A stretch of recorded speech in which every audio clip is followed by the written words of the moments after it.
मनपसंद टूल। पुष्पा के घर में मोहल्ले की औरतों की चाय पार्टी चल रही है, जिसमें आसपास की कई औरतें आई हुई हैं। पुष्पा बहन, चाय तो वाकई बहू ने अच्छी बनाई है, पर चीनी थोड़ी ज्यादा हो गई है। चीनी ज्यादा नहीं हुई है, तेरी आदत है दूसरों की कमियां निकालने की। बताओ, इतने लोगों में किसी और को तो चाय खराब नहीं लगी, एक यही चाय की कमी बता रही है। अरे ये कैसी बात कर रही है तू? तेरी जुबान में बात कर रही हूँ, और तुझे तो मेरा शुक्रगुजार होना चाहिए। अगर मैंने पिछले साल वो लड़के वालों से तेरी बेटी की सिफारिश ना की होती ना, तो आज भी तू कुंवारी बेटी को घर में बिठाकर रोटियां खिला रही होती। याद है ना कैसे गिड़गिड़ाते आई थी मेरे पास? ये क्या कह रही हो पुष्पा? मेरी बेटी पढ़ी लिखी है, नेक है, कोई कमी नहीं है उसमें। रंग रूप तो भगवान की देन होते हैं, गुण अपने हाथ में होते हैं, और गुणों में किसी से कम नहीं है मेरी बेटी। अरे रहने दे, गुणी होने से शादियां नहीं होती। तेरा रंग तो फिर भी साफ है, पर तेरी बेटी तो बिल्कुल तवे जैसी काली है। ऊपर से हाइट ऐसी कि अगर भीड़ में खड़ी हो जाए तो ढूंढनी पड़े। वो तो मैंने लड़के वालों को पट्टी पढ़ाई, झूठ सच बोला, तब जाकर कहीं उसका घर बसा, वरना उस छोटे कद के लड़के के अलावा उसे पूछता ही कौन। सच बताऊं तो शादी तो तेरे दामाद की भी नहीं हो रही थी, बस यूं समझ ले राम मिलाई जोड़ी, एक अंधा एक कोड़ी, वो वाली बात है। पुष्पा, आज ना तूने हद पार कर दी। मेरी बेटी दामाद के रंग रूप का तमाशा इस तरह चार औरतों के सामने उड़ाकर तूने अच्छा नहीं किया। अब सच कहो तो कड़वा लगता है, मैंने तो उपकार किया है तुझ पर, और तू मुझे ये आंखें दिखा रही है। आज के जमाने में कोई किसी का भला करता है, पर तू ठहरी एहसान फरामोश। पुष्पा बहन, बात तो गलत है, किसी की बेटी के बारे में ऐसा नहीं बोलना चाहिए। मीना जी को बुरा लगा है, आप माफी मांग लो, बात खत्म करो। मैं माफी मांगू? किस बात की? सच बोलने की? एक तो किसी का घर बसाओ, ऊपर से ताने सुनो। भाई मेरा तो स्वभाव ही ऐसा है, साफ साफ बोलने वाला। किसी को पसंद आए तो ठीक है, वरना भाड़ में जाए। पुष्पा, जुबान से निकला तीर और बात कभी वापस नहीं आती। एक दिन तुम्हें समझ में आएगा, सच और कड़वाहट में बहुत फर्क होता है। हाँ, जा अपना ज्ञान अपने पास रख। मेरे घर में मेरा बेटा, बहू, बेटी, पति सब है, मुझे किसी की जरूरत नहीं है। तू अपनी काली कलूटी बेटे का ध्यान रख, कहीं वो वापस घर ना आ जाए। मीना बिना कुछ बोले रोते हुए वहां से चली जाती है। आई बड़ी नसीहत देने वाली, खुद की बेटी का ठिकाना नहीं था और चलिए मुझे सिखाने। तभी पुष्पा अपनी बहू को आवाज लगाती है, प्रीति, ओ प्रीति, कहाँ मर गई?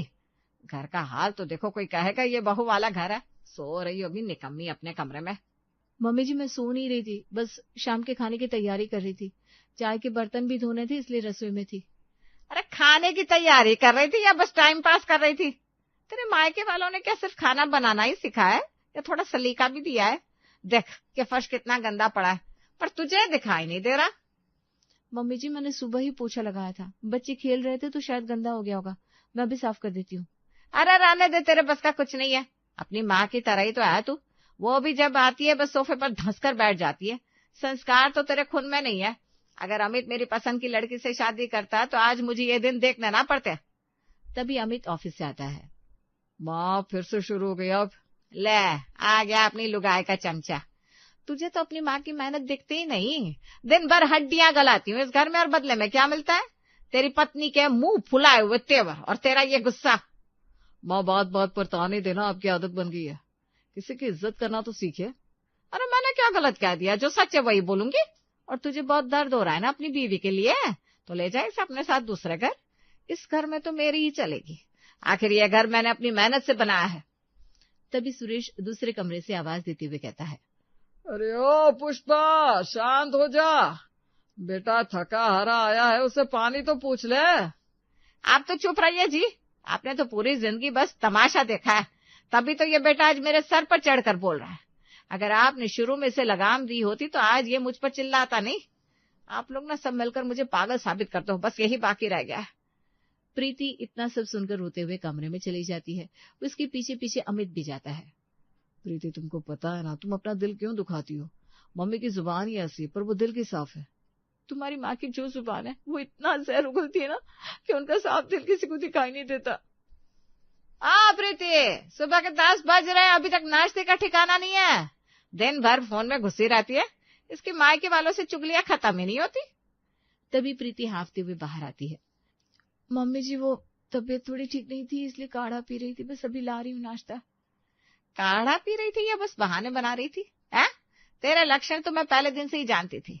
जब से इस घर में पैर रखा है मेरे बेटे को तो जैसे वश में ही कर लिया है। पहले वो सुबह उठकर मेरे पैर छूता था, अब तो उसे मेरी शक्ल देखना भी भारी पड़ता है। और ये बीमारी कुछ नहीं है, सब काम से बचने के चौंचले हैं। माँ, अपना रात भर उसे बुखार था, प्रीति बेचारी रात भर जागी है। ले, आ गया अपनी बीवी का वकील। अरे बुखार था तो क्या हुआ, पहाड़ टूट पड़ा क्या? हम भी जवान थे, बीमारी में भी पूरा घर सिर पर उठाकर काम करते थे। पर आजकल की बहुओं के नखरे खत्म ही नहीं होते। जरा सा सिर क्या दुखा, जैसे पूरी दुनिया का ठेका इन्होंने ले रखा हो। और तू तो अब अपनी माँ का रहा ही नहीं।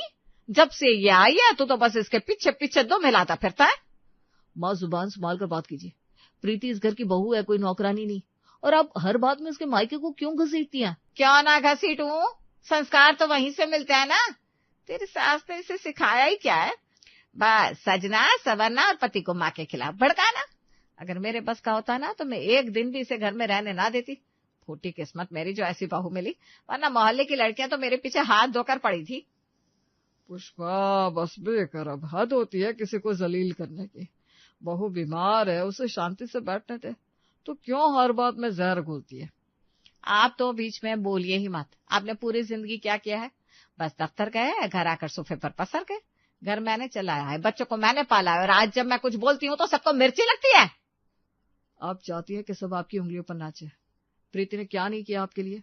आपकी सेवा की, आपकी गालियां सही, पर हाँ दूंगी ताना। मेरा घर है, मेरी मर्जी, जिसे बुरा लगता है वो अपना रास्ता नापे। पुष्पा के तानों ने बहस को बहुत ऊपर तक बढ़ा दिया था। ठीक है माँ, अगर आपकी यही मर्जी है तो आज से हम आपकी नजरों के सामने नहीं रहेंगे। प्रीति, चलो अपना सामान बांधो, हम आज ही यहाँ से जा रहे हैं। अमित, ये क्या कह रहे हो? मम्मी जी गुस्सा है, मान जाएंगी, घर मत छोड़ो। अरे जाने दे इसे, बड़ी आई मनाने वाली है। देखती हूँ कहाँ जाएगा ये। 2 दिन बाहर की हवा लगेगी ना तो अपने आप माँ के पैरों में आकर गिरेगा। पापा, मुझे माफ कर दीजिएगा, पर मैं इस माहौल में और नहीं रह सकता।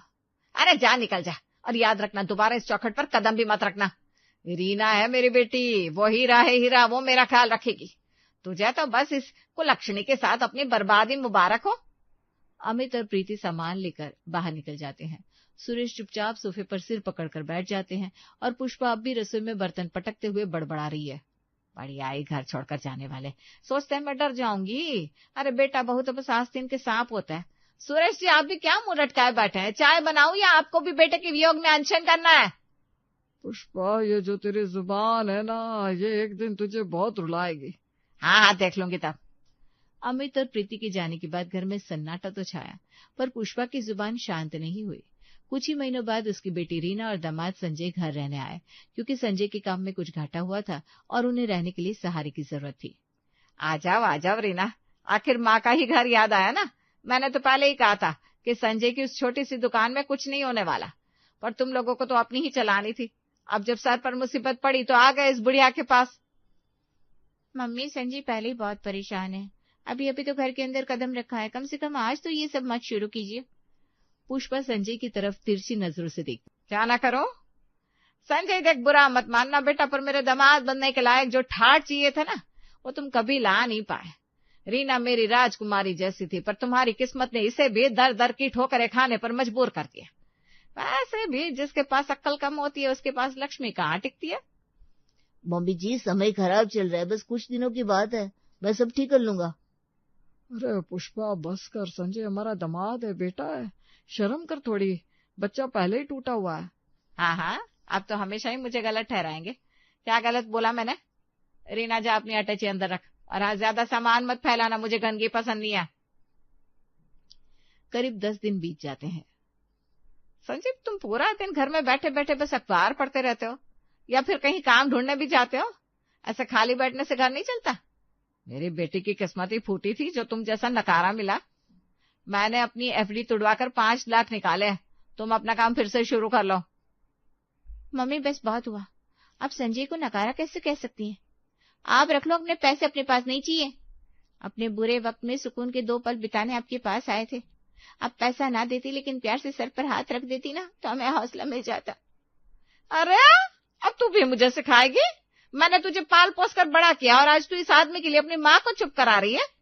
अरे एक पैसा जोड़कर 5 लाख की फिक्स डिपॉजिट कराई थी तेरे लिए, वो भी तोड़ दी मैंने। और तू मम्मी जी आपकी कड़वाहट अब बर्दाश्त के बाहर है। रीना चलो यहाँ से बाहर नहीं। मम्मी आप सच में पत्थर दिल हो गई है। अब आप इस खाली घर में अपनी जुबान के साथ सुखी रहिए, जा रहे हैं हम। पुष्पा दरवाजे की तरफ इशारा करते हुए कहती है, अरे जाओ जाओ, जिसे जाना है जाओ। भगवान ने मुझे हाथ पैर दिए हैं, मैं अपना काम काज खुद ही कर लूंगी, मुझे किसी की जरूरत ना है। हे भगवान, ये तो घर से निकल गए, पर मैं कैसे निकलूं? मुझे तो इसी के साथ माथा फोड़ी करनी होगी। रीना और संजय के जाने के बाद घर में ऐसी खामोशी छा गई। सुरेश जी ने भी अब पुष्पा से बात करना बिल्कुल बंद कर दिया था। वे बस अपने कमरे में रहते या बाहर पार्क में बैठे रहते। अब न बेटी का फोन आता था, न घर से बहू बच्चों की आवाज। कुछ बाकी था तो वो था सन्नाटा। सबके सब चले गए, जैसे मैंने इनका मांस नोच लिया हो। अरे मैंने तो बस सच ही कहा था, अब सच सुनना सबको बुरा लगता है। रीना भी वैसी निकली, बिल्कुल अपने भाई पर गई है। एक बार नहीं सोचा कि बूढ़ी माँ अकेली कैसे रहेगी। अपने गहने बेचकर दमाद जी का बिजनेस शुरू करवाया था, लेकिन वो भी डुबा बैठे। इसके बाद भी 5 लाख निकाले थे, लेकिन मेरी अच्छाई की कदर ही नहीं है। और वो बहू, उसके कमरे में एसी लगवाया, फर्श पर संगमरमर लगवाया, महारानी की तरह रखा, नौकरानी तक लगाई घर में कि भाई महारानी को बर्तन ना धोने पड़े। लेकिन देखो आज भलाई का नतीजा। सुरेश जी सुना आपने? फ्रिज में दूध खत्म हो गया, जाकर ले आइए। दूध चाहिए तो खुद जाकर ले आओ पुष्पा। मेरे पैरों में अब इतनी ताकत नहीं है कि तुम्हारी कड़वाहट ढोने के बाद बाजार के चक्कर भी खा। हाँ, आप भी अब यही कीजिए। तानों की कसर आप क्यों छोड़े? बेटा बेटी तो पहले ही हाथ से निकल गए, अब आप भी मुझे आंखें दिखा दीजिए। अमित और प्रीति ने 2 साल से फोन तक नहीं किया। क्यों? रीना तो तुम्हारी लाडली थी, वो भी तुम्हें छोड़कर चली गई। अभी भी लगता है कि तुम ही सही हो। पुष्पा चिढ़कर बाहर बरामदे में बैठ जाती है। तभी वहां से उसकी पुरानी सहेली और पड़ोसन मीना गुजरती है। पुष्पा उसे देखती फिर से शुरू हो जाती है। अरे मीना, बड़ी सच धज कर जा रही है। कहाँ चली? अपनी बेटी के घर? सुना है वहां फिर से झगड़ा हुआ है। पुष्पा तुम अब भी नहीं बदली। घर खाली हो गया, बच्चे बिछड़ गए, पर तुम्हारी जुबान से अब भी दूसरों के लिए जहर ही निकल रहा है। मैं अपनी नातिन के जन्मदिन पर जा रही हूँ। मेरा दामाद जैसा भी है, मुझे और मेरी बेटी को बहुत इज्जत देता है। कम से कम मेरे घर में खुशियां तो है, तुम्हारी तरह सन्नाटा तो नहीं है। अरे जा जा, बड़ी आई इज्जत वाली, मुझे किसी की सहानुभूति नहीं चाहिए।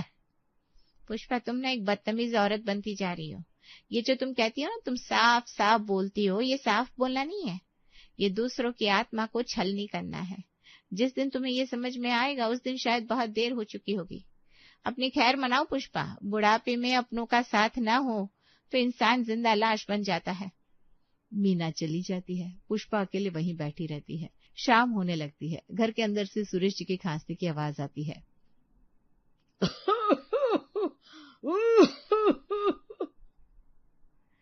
हेलो रीना, कैसी है तू? ठीक हूँ मम्मी। अचानक फोन कैसे किया?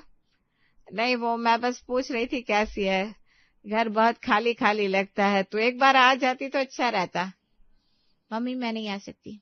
जब भी आपसे बात करती हूँ या आपके पास आती हूँ मेरा दिल दुखने लगता है। संजय तो अब आपके घर का नाम भी नहीं सुनना चाहते। आपने उन्हें सबके सामने क्या क्या नहीं कहा। मम्मी आप इतना कड़वा क्यों बोलती हैं? क्या आपको जरा भी अंदाजा है कि सुनने वाले पर क्या बीतती होगी? अरे बेटा तू जानती है ना मेरा दिल साफ है। मम्मी आपका दिल कितना भी साफ हो, पर आपकी जुबान बहुत गंदी है। और दुनिया जुबान सुनती है, दिल देखने के लिए कोई अंदर नहीं उतरता। भैया भाभी ने भी इसीलिए घर छोड़ा, क्योंकि उन्हें रोज रोज घुट घुट कर मरना मंजूर नहीं था। जब तक आप अपनी इस आदत को नहीं बदलेंगी तब तक हमसे मिलने की उम्मीद मत रखिएगा। रीना फोन काट देती है। पुष्पा हाथ में फोन लिए पत्थर जैसी बैठी रह जाती है। उसकी आंखों में पहली बार आंसू आने लगते हैं। क्या सच में मैं इतनी बुरी हूँ? पर मैंने तो सबका बस भला ही चाहा था। पूरा हफ्ता बीत गया। पुष्पा ने ना ठीक से खाना खाया, न किसी से बात की। एक रात सुरेश जी की तबीयत अचानक बिगड़ गई। पुष्पा घबरा गई। उसने कांपते हाथों से अमित को फोन लगाया। हेलो अमित बेटा, तेरे पापा को देख, उनकी सांस उखड़ रही है। मैं अकेले क्या करूं, मुझे कुछ समझ में नहीं आ रहा। प्लीज आ जा बेटा। क्या? पापा को क्या हुआ? माँ मैं एम्बुलेंस भेज रहा हूँ और खुद भी निकल रहा हूँ, घबराना मत। अस्पताल में अमित, प्रीति, रीना और संजय सब जमा थे। डॉक्टर ने बताया कि सुरेश जी अब खतरे से बाहर है, पर उन्हें तनाव से दूर रखना होगा। पुष्पा एक कोने में खड़ी सबको देख रही थी, पर किसी की हिम्मत नहीं हो रही थी कि उससे बात करे। सबको लग रहा था कि अभी वो फिर से कोई कड़वी बात कह देगी। पापा ठीक है मम्मी, अब आप घर जाइए, हम सब यहाँ हैं। रीना, तू भी मुझसे दूर खड़ी है। हमें प्रीति, क्या तुम लोग मुझसे इतनी नफरत करते हो? माँ नफरत नहीं करते, पर डरते हैं। आपकी जुबान से डर लगता है। आज पापा इस हाल में है क्योंकि उन्होंने सालों तक आपकी कड़वाहट को अंदर ही अंदर पिया है। मुझे समझ में आ गया बेटा। उस दिन मीना ने और तूने जो कहा था वो सच था। मैं कहती रही, मैं साफ साफ बोलती हूँ, पर मैं तो सबके दिलों में घाव कर रही थी। मुझे लगा कड़वा बोलना मेरी ईमानदारी है, पर वो तो मेरी बदतमीजी थी। मुझे माफ कर दो। मम्मी जी, हम कभी आपसे दूर नहीं जाना चाहते थे, पर आपने कभी हमें अपना समझा ही नहीं। संजय बेटा, मुझे माफ कर दे। मैंने तुझे नकारा कहा, तेरे स्वाभिमान को चोट पहुंचाई।